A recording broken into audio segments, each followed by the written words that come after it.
Acho que é F6. É visualizar a tela cheia. Yes. Tela cheia. Pro L. Mais.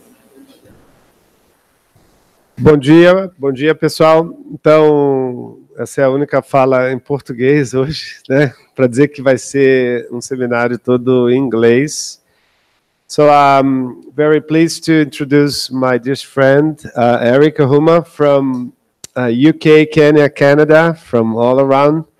Eric is originally from Kenya, so we met during a stay, my first sabbatical year in Oxford 9 years ago.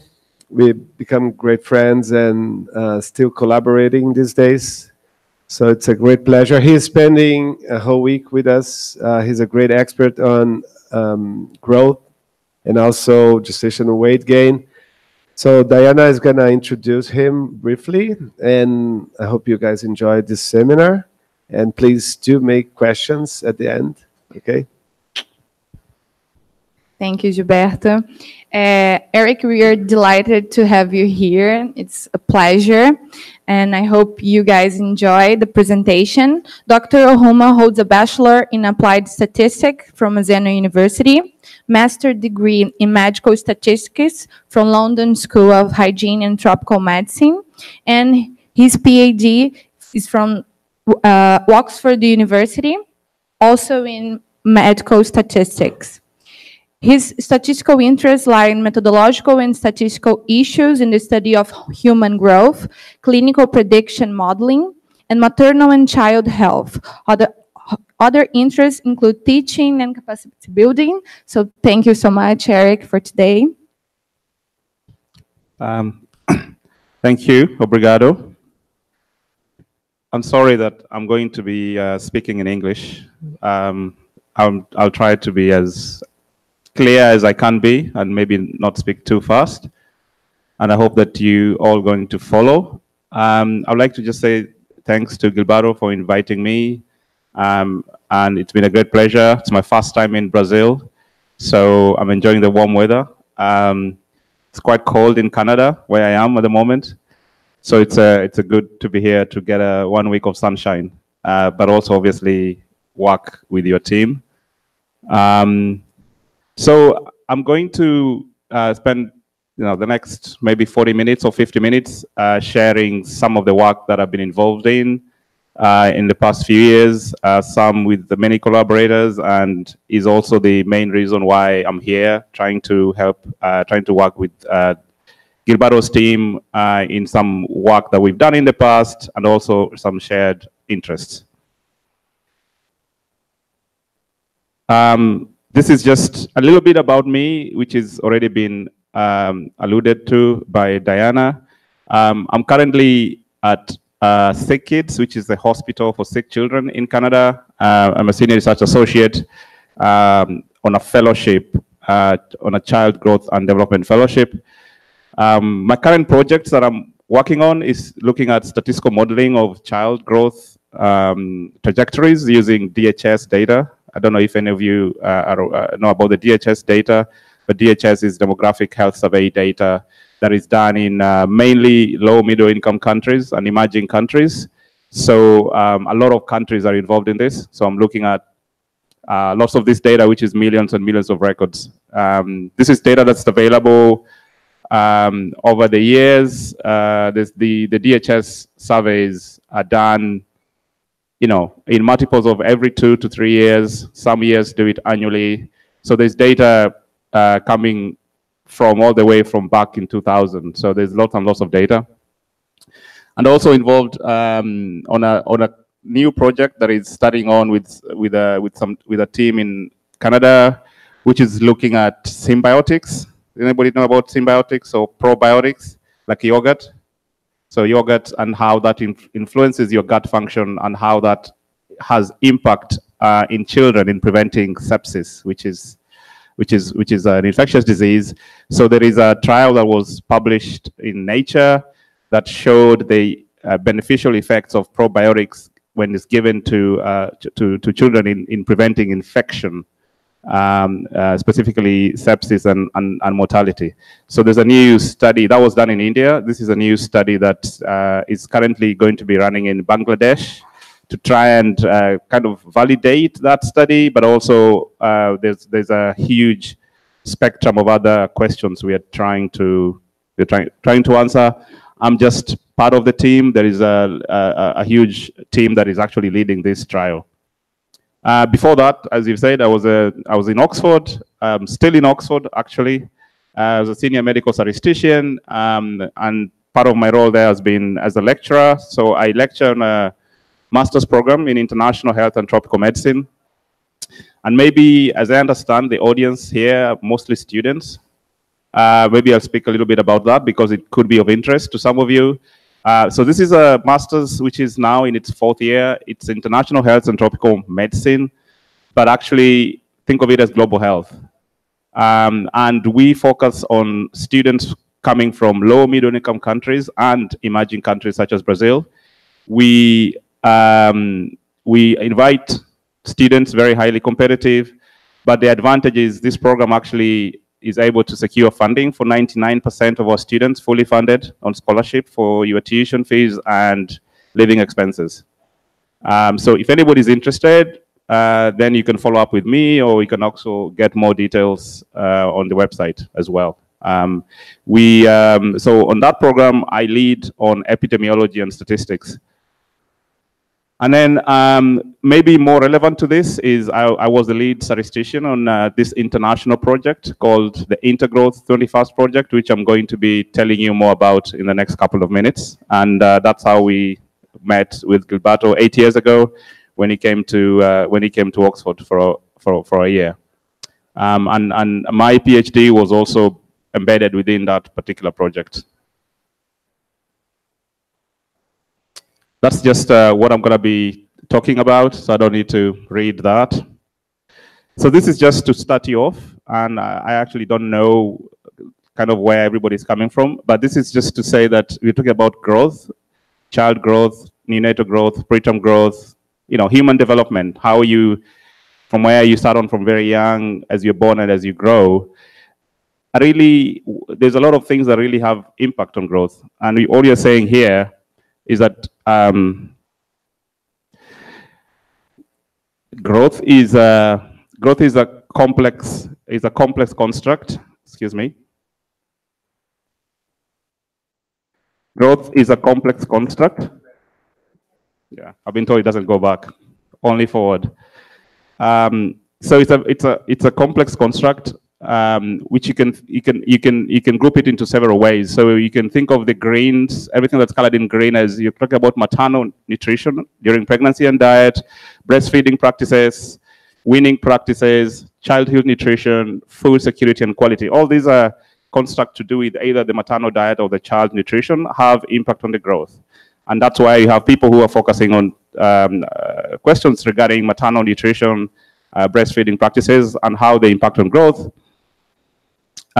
We know that there is issues to do with gender, so there's differences in growth by males and females, for example, in terms of birth weight and gestational length, so whether you're born as a preterm or a term baby. And then you can think of things to do with sanitation, also your environment, so sanitation and hygiene, healthcare access, so whether you have access to healthcare, water, and childhood infections that you're exposed to will obviously impact on your growth. So how you thrive depends on how many infections are you having. So you have children who are exposed to different infections, like, for example, multiple episodes of diarrhea because of poor sanitation. They are less likely to thrive because it affects their development in terms of growth. And then you can also think of other factors which are to do with, kind of in a very global sense, which is more political will of a government. Parental education. So if you're born of parents who are educated, which means they're able to make decisions on your diet and maybe to breastfeed. So that knowledge, it's about the knowledge of the mother and the father, also has some impact on growth, because then they're able to make choices for their children on what is good for them. You don't give them too much sugar, you know. So that's kind of coming from people who are educated and know the effects of a good diet. Of course, you have things like political economy as well, social protection. And I also want to highlight geography. Geography here is mainly to look at things like environment. So which environment are you living in?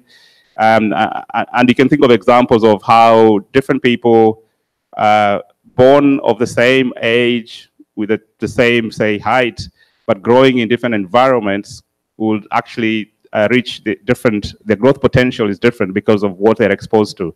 So it's more of your environment you live in. Is it polluted or is it a clean environment? So all these constructs have an impact on growth. And therefore, when you're talking about growth, we're not looking for it's not a one question solution. So we have to bring multiple partners. And that's where you find there's a lot of people who are focusing on different aspects of this because it's difficult to maybe look at these factors all together. So you have people who are focusing on breastfeeding as a way to improve growth. People are looking at sanitation. Some people are looking at about pollution and the environment, amongst others. So that's just to give you an idea that when you talk about growth, there's a lot of different things that may affect this. So therefore, what I'm trying to say is that therefore, the growth needs to be monitored to ensure the development potential is achieved. So the reason why we want to do this is we know that if we take out people, we know that the environment impacts growth, what can we do about the environment to increase your growth potential? So we make sure that people live in good environments. What can we do about sanitation? Is to make sure that people live in good, for example, the WASH programs, which is a big program where people have make sure they have good hygiene, and that has impact on growth. So for those in the room who are not familiar with this field, I put these few slides to maybe try and explain. There's 3 ways in which growth charts are evaluated or are used or are utilized. The first one is to ascertain the size of a fetus or a newborn or a child. When you know what their age is or what the gestational age is. So every time you have a child is born, everybody say, what's the weight? Why are you interested in the weight? Or what's the length, right? Because we use that to judge, is it a big baby for that particular gestational age? And how do you do that? Is you could think of these people here today, I could easily measure, if I took height measurements of everybody here, then I can plot those height measurements and end up with a distribution of height measurements of everybody here. And in a simplistic sense, you're saying that somebody who is in the middle, this is the normal distribution. I hope everybody knows that.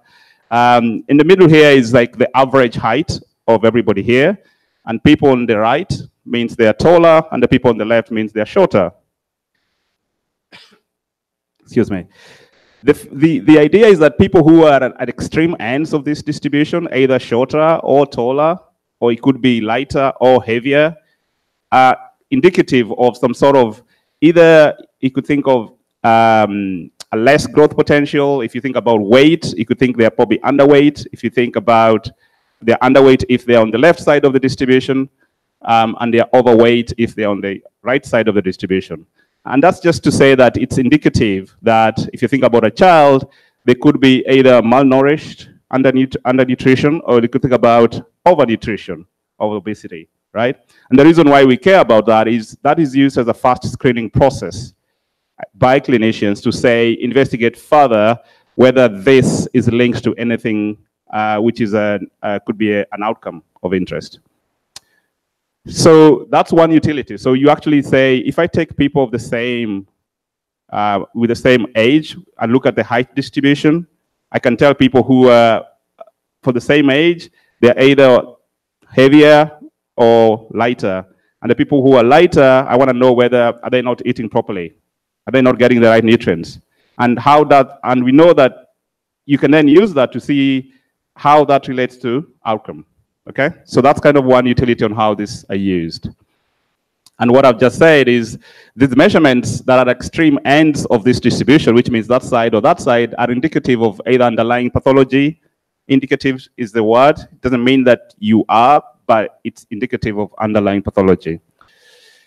This is an example of a growth chart. So on the y-axis here, you can think of head circumference measurements taken, and then you have the age here I'm talking about gestational age because it's during pregnancy, but it could be age after you've been born. And typically, the way we use this is we have a set of reference populations that has been used to kind of use that as a comparison of what is the expected size or head size at any given gestational age or at any given age. So essentially here we are saying if you are 30 weeks or if you're 30 years, if you want, then we know that what we are saying here is that your height, your head circumference should be that value there. That's the third centile. Your 50th, that's the median, should be around there, and 97 should be there. So what you're saying is that this particular person here, these are measurements of the same person taken over time. The first time they came, they were below the third centile. So third centile is like a cutoff that you may want to use for screening. Anybody who's below that cutoff, you probably want to investigate further. The second time, because they were below the third centile, you say, okay, I don't know what's going on here. I'm going to invite them for another visit in about 4 weeks and see where they are in 4 weeks' time. In 4 weeks' time, they come in and they're actually pretty much in the middle. And then you say, okay, maybe it was nothing to worry about. Maybe they just had a very bad diarrhea in the last week, and that's why that measurement was below. But actually, they've recovered, and they seem to be growing okay. So no need to worry. Then you have another measurement there. They're still within a distribution that's okay, and another measurement. So you can actually trace how people are growing over time. And then depending on where they are on that distribution, you can make decisions on whether to investigate further about their growth. So that's kind of one way on how that is used for screening.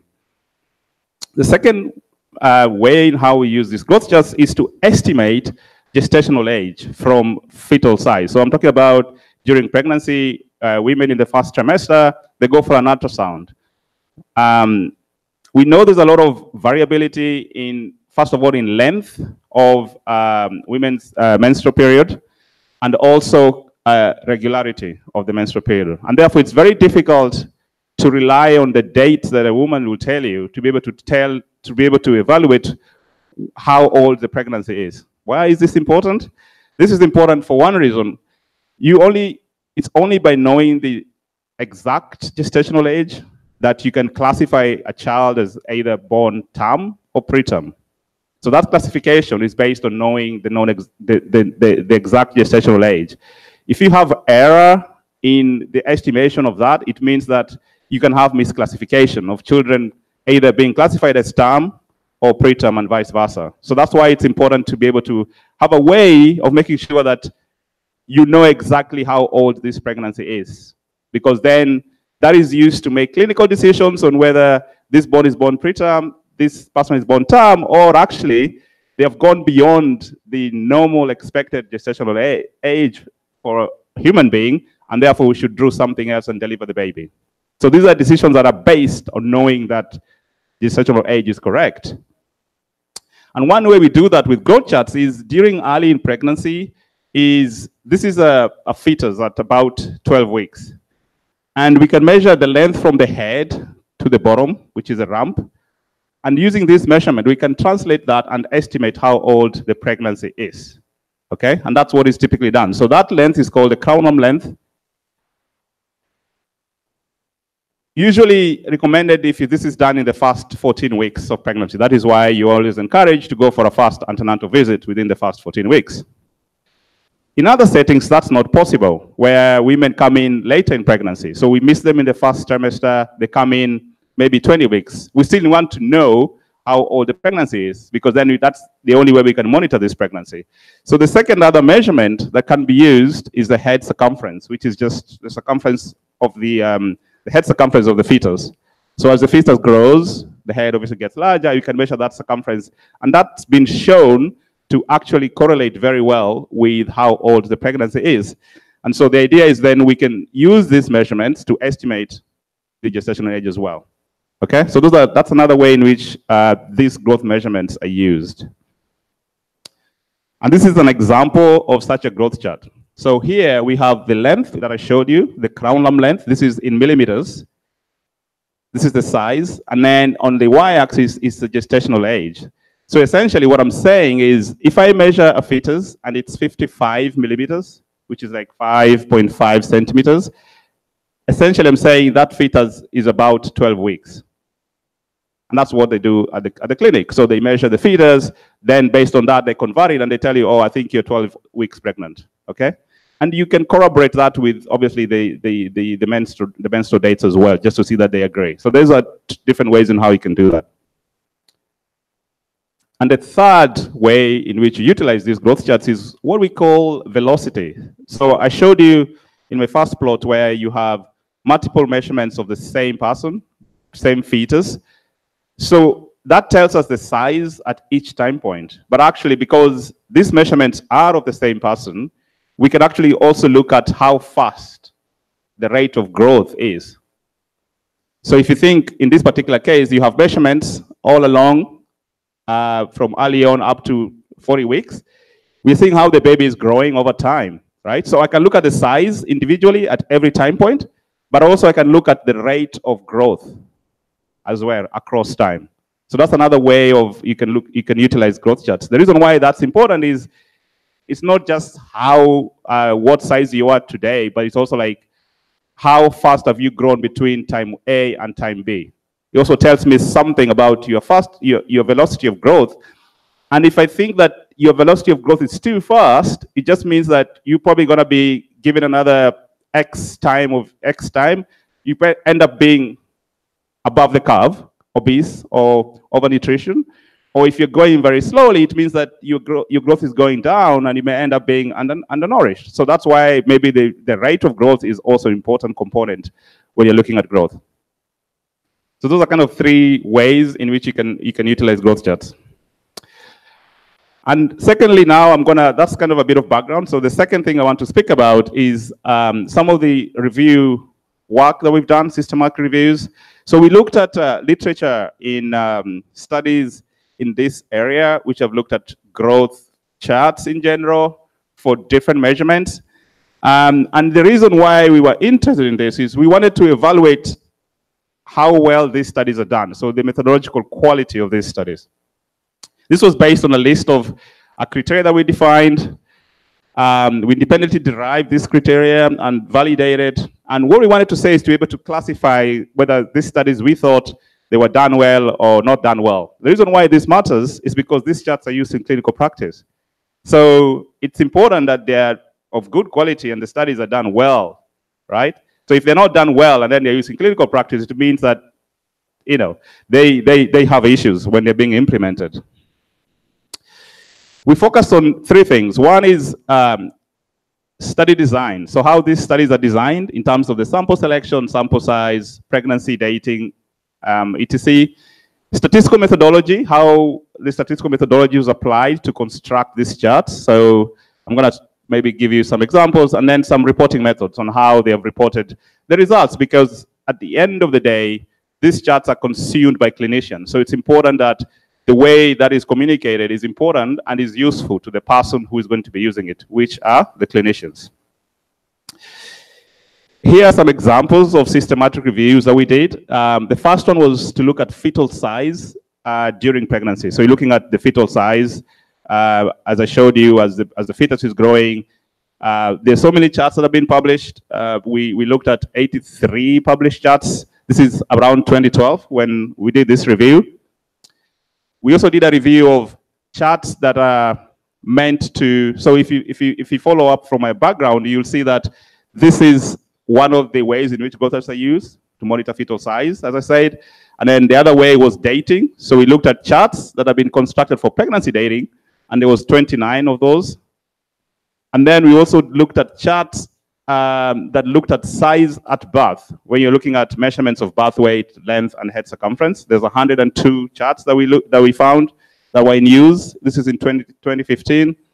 And then we also looked at charts that are aimed at describing the gestational weight gain during pregnancy. Again, we had 12 charts that we reviewed for this. This is at obviously 2016 or 2010. So these are some of the examples of reviews we've done. But the important point here is we wanted to evaluate the rigor with which these studies were done, if you like, based on certain items. So here I'm focusing on one of the domains, which was statistical methodology, for example. In statistical methodology, we think that these studies should tell you the number of measurements taken, for example, like did they take 1 measurement per woman, or did they take 10 measurements of the same fetus? That's important for statistical reasons. Did they, for example, show you a scatter plot of the data? So when you've collected data, the obvious thing is, first of all, to plot it, right? You just need to plot the data.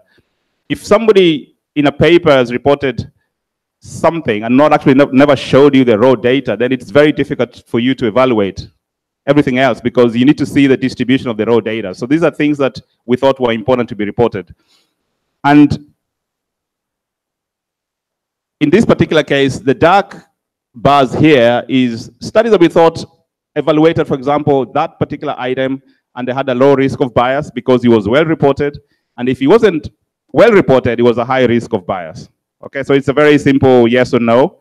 And what you can see is a mixed bag of spectrum. If you look at all these items, out of 83 studies, most of them are only scoring about 50%. So it's kind of half and half in all these items. Okay, so there's high risk of bias in half the studies and low risk of bias in half of the other studies in all these different items. But the important thing is, from this, we generated an overall score of all the 83 studies. So we have a score of the 83 studies, and from that, we can pick what we think are the best studies, so which means they had the higher scores. Here's an example of the top studies that we found. So this is about 6 studies. And ideally, if our methodology works, it means that the top studies, we hope, should agree very well in their estimate of head circumference because they're measuring the same thing.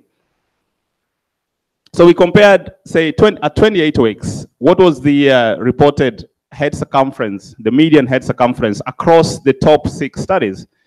And what you see here, what I've circled here is like, this is 297, 297, 293, 293, 296, 295. These are millimeters of different studies done in different countries, different women, different samples. But these were the top studies that we picked up. What you're saying is when you actually take the best studies based on the criteria that were identified, which means the low risk of bias, then you have very good agreement in the same metric at the same gestational age.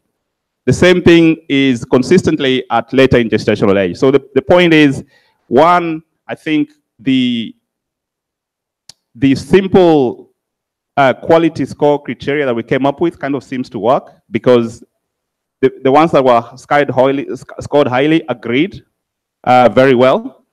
But also it tells you that if you have a good study, then you get, it's kind of more of reproducibility. You can trust the studies that are done well, which was important. And the reason why this is, I say here, this one I show you a completely different example, but it's the same studies, different measurements. So this is looking at abdominal circumference, right? So the other one was head circumference. This is abdominal circumference. The problem with abdominal circumference is it's a fat measure. And you know that fat measures are very difficult to measure accurately. There's a lot of error associated with them. Your abdominal circumference is dependent on whether you are breathing in or out. So that affects the measurement quite considerably. And therefore, what we found in these studies that were the top 6, there's still very big differences. So for example, this is a measurement this is a study done in Netherlands. 10th centile, the value here was 261, for example. If you picked another study in, I can't remember where that is, the value of 262 was equivalent to the 50th centile. So very big differences here. So what you're saying is, if you are in Netherlands, your child with a measurement at 32 weeks, if they have this measurement, they'll be classified as maybe being on the 10th centile. And if you took a flight from Netherlands and came to this other country, your child will be on the 50th centile, right? So it means that depending on which country you are, the doctor will reach different conclusions. And that's where the problem is. And you can see that clearly here as well. So here at 36 weeks, you have a measurement of 299 of this study done in Sweden. And then this other study here, 299, 293, this is done, I can't remember the country here, but this is on the 10th centile and this is on the 50th centile. So again, it's only a flight away for you to reach different decisions. But these are things that are measuring the same thing. It's the care of women using ultrasound. So there's no reason why there should be great differences.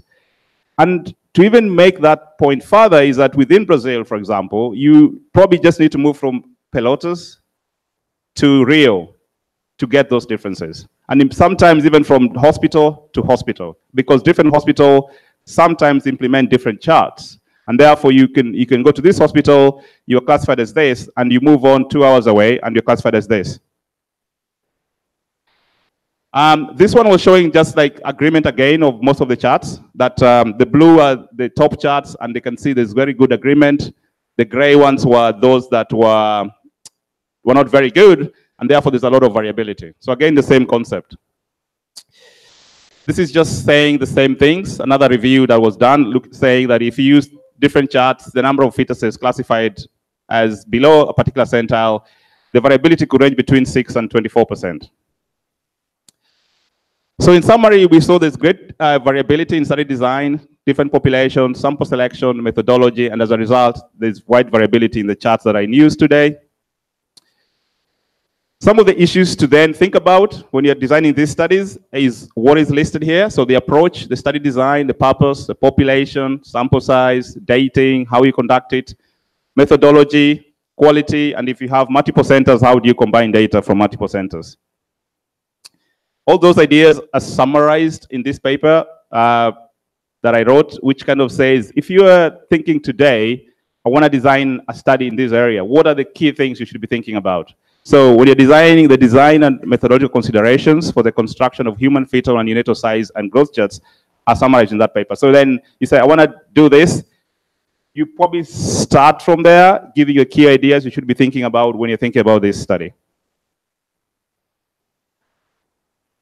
This is the WHO study that was done, WHO child growth standard that was done, which was focusing on children from 0 to 5 years of age. I want to say this because I wanted to highlight, so this is a study that was done probably now 12 years ago across the world, looking at different countries. So we have USA, you have Pelotas in Brazil, we have Ghana, we have Norway, we have Oman, and we have India.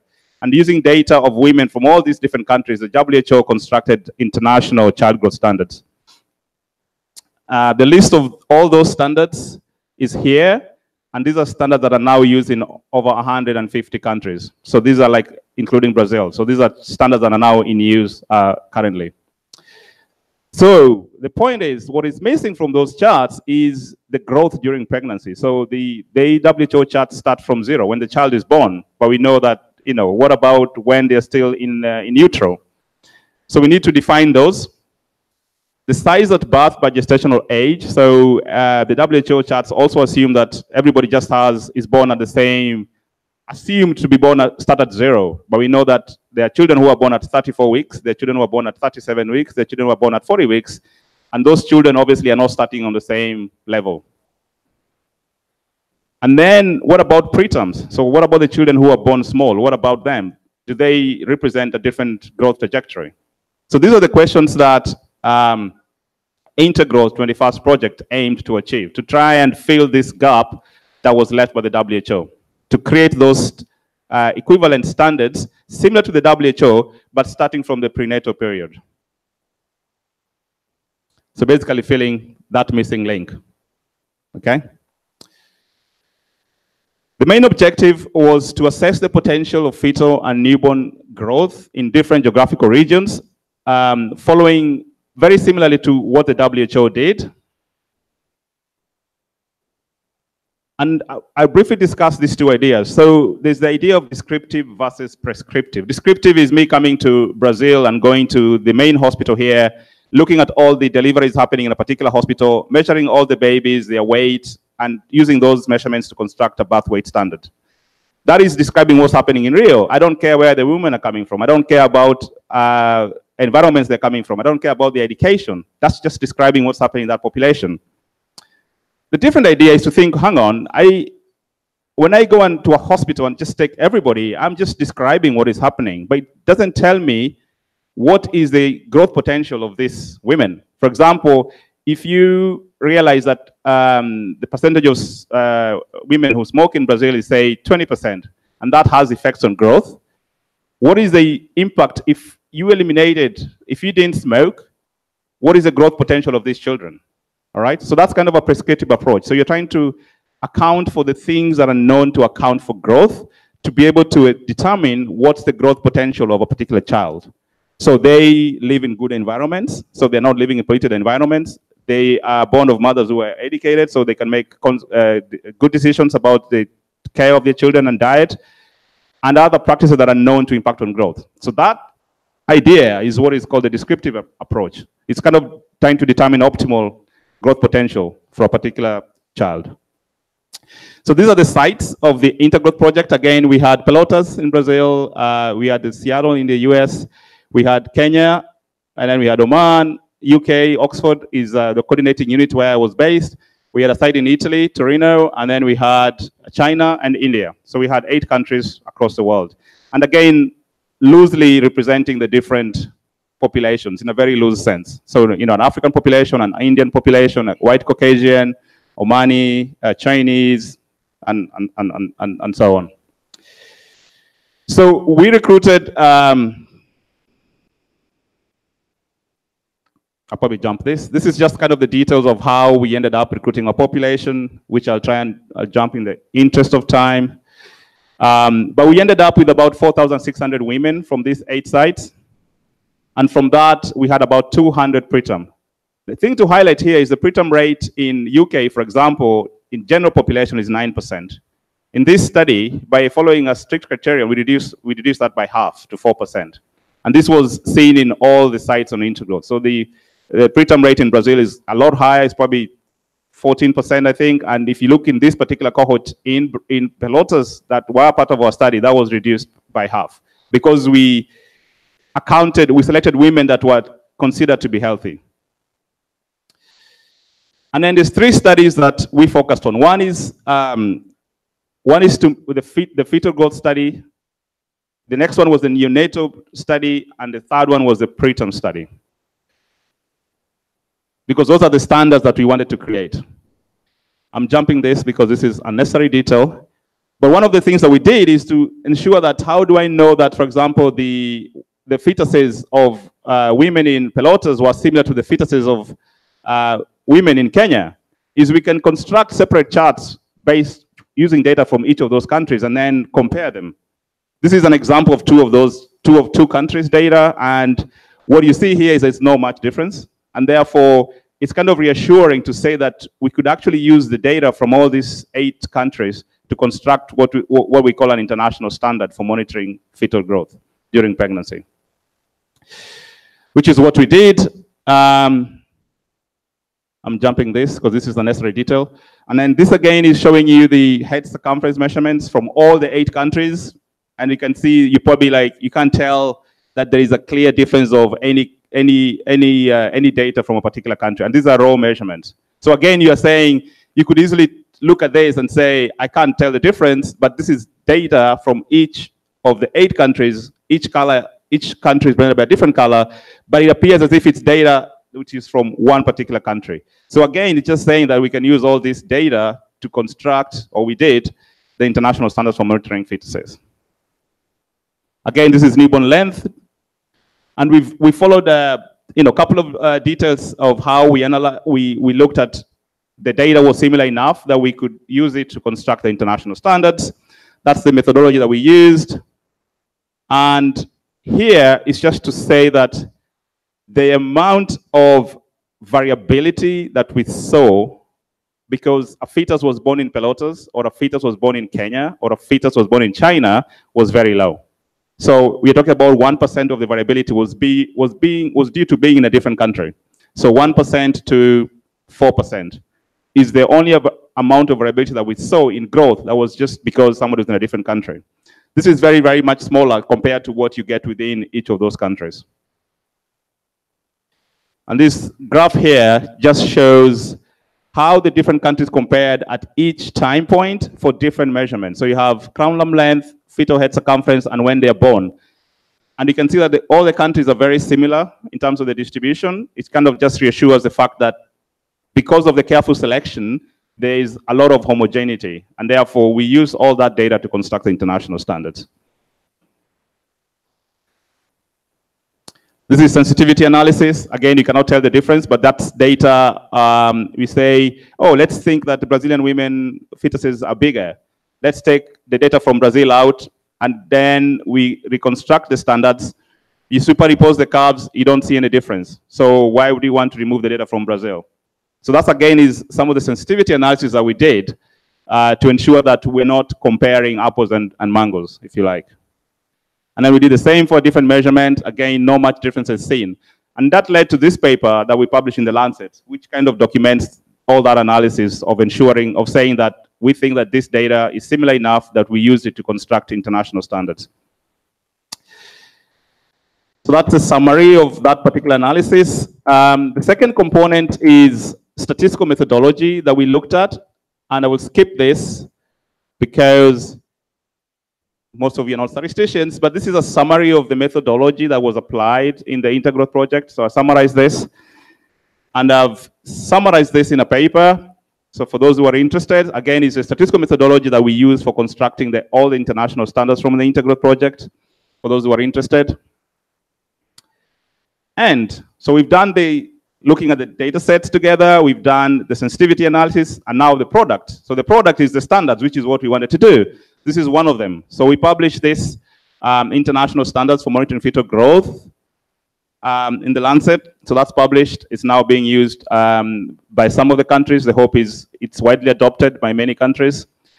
Then we published the other standard, which is for when children are born. So the international standards for newborn, again, published in The Lancet. And then we also published another standard, which is of the children who are born small. We believe they have a different trajectory. So we published separate standards for monitoring preterms. Okay, so that was another a standard published in The Lancet. In summary, these are the list of standards that we've published from the Intergrowth project that are now being used by various researchers across the world, if you like, and being adopted by countries as well.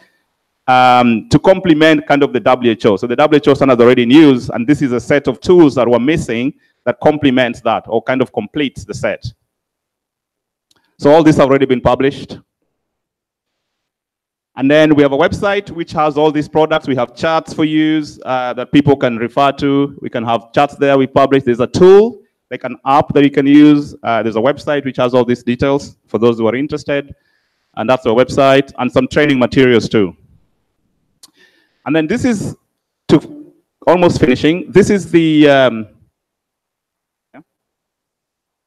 So again, for those who are interested, this is looking at. We've published all these things. So what are the current issues that then have come since then? So for those who are interested, again, I summarize some of the ideas of maybe kind of way forward in this particular area. And I'm just thinking, should I conclude? Yeah.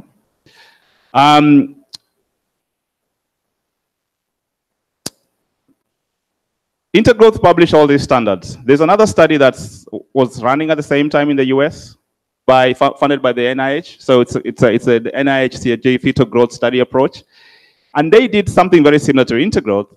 But the idea is, instead of thinking that you can select women from these countries using the same criteria and therefore the growth should be the same, they went with the objective or the hypothesis that actually the growth of fetal growth is different by ethnicities. So they focus, if you think of country, they focus on ethnicity. So you say you got the black, you got the white Hispanic, you got the white Caucasian, you got Hispanics, and the Indians, right? And they said that the growth of fetuses from these different ethnicities would be different.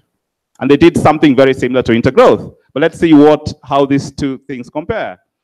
So we compare the charts from the NIH. So this is the Intergrowth in blue, and then we have the different ethnicities. This is a US study. So white, black, Hispanic, and Asian. This is comparing the 5th centile. Do you see any differences? With the Intergrowth, I don't see. But that's clearly saying that they say that it's difference by ethnicities. When you plot their charts on our charts, no difference. 50th centile, no difference. 95th centile, very minimal difference. So again, if you look at that analysis I showed you, where you looked at how the different studies sit within gestational age with a standardized measure, again, these different studies here are very similar. So we don't it's for you to judge whether you think that there's differences in growth by ethnicity. I'm going to skip this part. And what I wanted to say here is just to say that since then, the kids from the intergrowth have been followed up at 1 year and 2 years, because it's of interest to know, actually, when we say the women were healthy, but are the kids healthy at 2 years? So this is another paper that was published to say that whether the kids evaluated at 2 years, when you look at their neurodevelopmental outcomes, how do they compare? And then we've compared this using metrics that are used by the WHO. So whether is a child able to sit without support by a particular age, so 6 months, can go hands and knees, can they stand alone, can they walk alone? And all these metrics were very much in agreement with the WHO standards from our study. And then the follow-up paper was the neurodevelopment outcomes for these kids at 2 years. This paper published last month in the Nature to say that the neurodevelopmental milestones and associated behaviors are similar among the children who are part of the intergrowth project. And this is important because it kind of reassures the earlier hypothesis that actually, if you select healthy women, then you can actually have longer term outcomes across these kids living in Kenya, living in India, living in China, living in the UK. This is data from all those different sites, followed at 2 years. And they compare very well in terms of their neurodevelopment assessment at 2 years. Now, I'm going to jump those. And just to summarize, so I've given you an idea. We've discussed, or I have discussed, systematic reviews and kind of the problem in the current, in this field in terms of the variability in the charts that are being used clinically. We've looked at the recent efforts of the WHO and the Intergrowth 21st project trying to define growth potential in terms of growth. We've looked at the idea of how do you combine data from different sites and how we ensured that we could use all that data to construct international standards. I've maybe highlighted a few design and statistical considerations for those who are interested in doing similar work.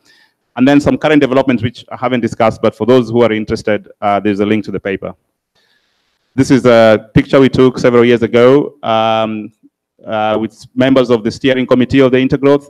You can see me there, not very hard to spot. And we have, there's a PI and where is Cesar? Fernando, that's from Pelotas. And obrigado.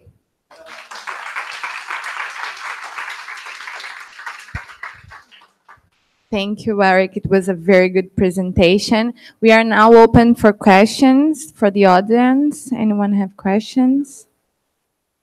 Questions? Yeah, we can translate. Try to translate. Okay. So Eric, thank you for the talk. We have already discussed some of these issues in the morning. So actually, I have two questions. I'll just make one, and then the second one we can discuss together later, okay? So you said that we can use ultrasound, yeah, in the beginning of pregnancy to confirm the gestational age, right? The LMP date, okay? So in Brazil, the reality is that most women do not perform an ultrasound in early pregnancy. So how far in gestational age would it be reliable to still use ultrasound? Because there are no consensus among studies. So for your experience, how far? For 20 weeks, 24 weeks, what would be a reliable measure using ultrasound? Yeah, that's a good question. Thank you. So based on the literature and studies that I've seen,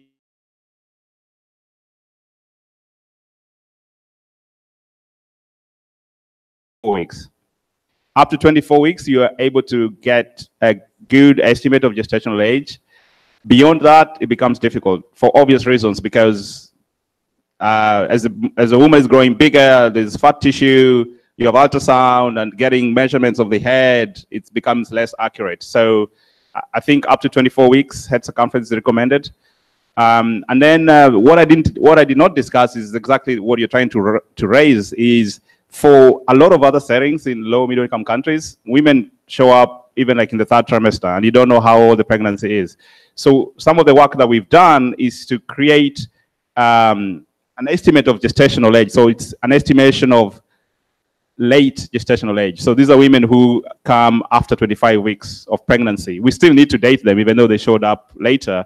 So there's a paper we published as well on that, which tries to give an estimate of gestational age for women who've come maybe after 25 weeks. But the idea is that then you find when you do those estimates, there's more error than you have it if you had the ultrasound earlier on. So there's a lot of interest in this particular work, even from the Gates Foundation. It's still ongoing. We're trying to improve the precision with which we can estimate gestational age in late pregnancy. If anybody has bright ideas, you'll be getting a grant for this, because there's a lot of people who are interested. It's trying to make sure that we can estimate gestational age accurately, even when women show up at 30 weeks or 32. We've done some work, but the error around the estimate is probably about a week. So it's a week plus or minus. So ideally, you're talking about 2 weeks, which is not good. It's too long for, if you think about pregnancy. Any other question? No. Thank you. Why do you don't consider obesity in this sample? Because we have a lot of women that start the gestation obese, and I think this is very important. Yes, that's a good question as well. So there's two ways to think about it. One is what the Integral tried to do and what the WHO tried to do was not to say, we want to describe what happens among women who are known to be obese, right? Because we know that multiple studies have shown linkages between, for example, obesity with other poor outcomes. The idea was to say, if you're going to create a standard, and you call it an international standard, then it has to be based on what you think is the norm, which is healthy women. And it's based on that premise that you have an international standard based on healthy women, then that you use that to evaluate the entire population. So then the idea is to say that if you use it as a screening test as a screening test based on healthy women, then you should be able to pick up people who are at risk. And those people who are at risk will be defined by, for example, things like BMI, or so for example, BMI, if they smoke, for example. So these are the things that the tool should be able to pick these people up, because they're an at-risk population that may need either interventions or just more careful clinical investigation. So that's the reason why we didn't use overweight women. And also, people never know what's the human potential is. So it's saying like a child growing in Kenya is different from a child growing in Brazil or England, not because of their growth potential. It's because of where they are and the environment. It's not because of, as a person, they don't have that growth potential. And that's what we are trying to define. Thank you. Elisa? No? Just a curiosity. How did you define the height of the woman? 1.53 meters to all the countries. Yes, 1.53. Is the question how? Did you ask how we defined? Why? So that's a question I've never had before. Nobody has ever asked me that question. It's a good question, but I cannot point you to scientific evidence that says 1.53. But what I can say is that there is evidence to show that obviously stature, which is height of the women, also has impact on growth, in the sense that children born of very short mothers are more likely to have children who are slightly shorter. And I think that was the reason why that cap of 1.53. And again, actually, it wasn't just the height, we also had the weight, because from that we get the BMI. So for example, and this has always been something that's come up, for example, a site in India, Indians on average shorter than other populations. So we selected women who are above this height, and also a weight, I think it was 60 something. And I think that kind of, even if you think about within an Indian population, it probably defines what you'd expect with other countries, even though, you know, generally they're shorter. But also, you could go back and think about, why do you think the Indians are short, actually? I could say that I don't think the Indians are short, because if you look at analysis been done of intergenerational advances in height, this is just a matter of time. Other countries have been there earlier, but because of things they have done over the past. So you look at the famous studies done in Netherlands when you have the famine, and how that impacted the government to act on making sure that food security was a key thing, policy for the government, and how that's impacted on the current height of the people in Netherlands. And I think you look at China, you think at India, it's just another generation, and you're not going to be talking about a short Indian or a short Chinese person. So again, maybe this is just because of what they have been exposed to, the generation before, what they have gone through. But now with maybe nutrition and all this coming up, I think in another generation, you'll find maybe they're going to get there. So again, you can link what I've said with the growth potential, as opposed to being Indian as an ethnicity. But I cannot tell you that this is the magic number. That's why it has to be 153. And also, I can also say that I'm not a clinician. So these were decisions that were done before I even joined the study. Thank you, Eric. I have just one quick question. I would like to know if Intergrowth has any interest to test cutoff points, because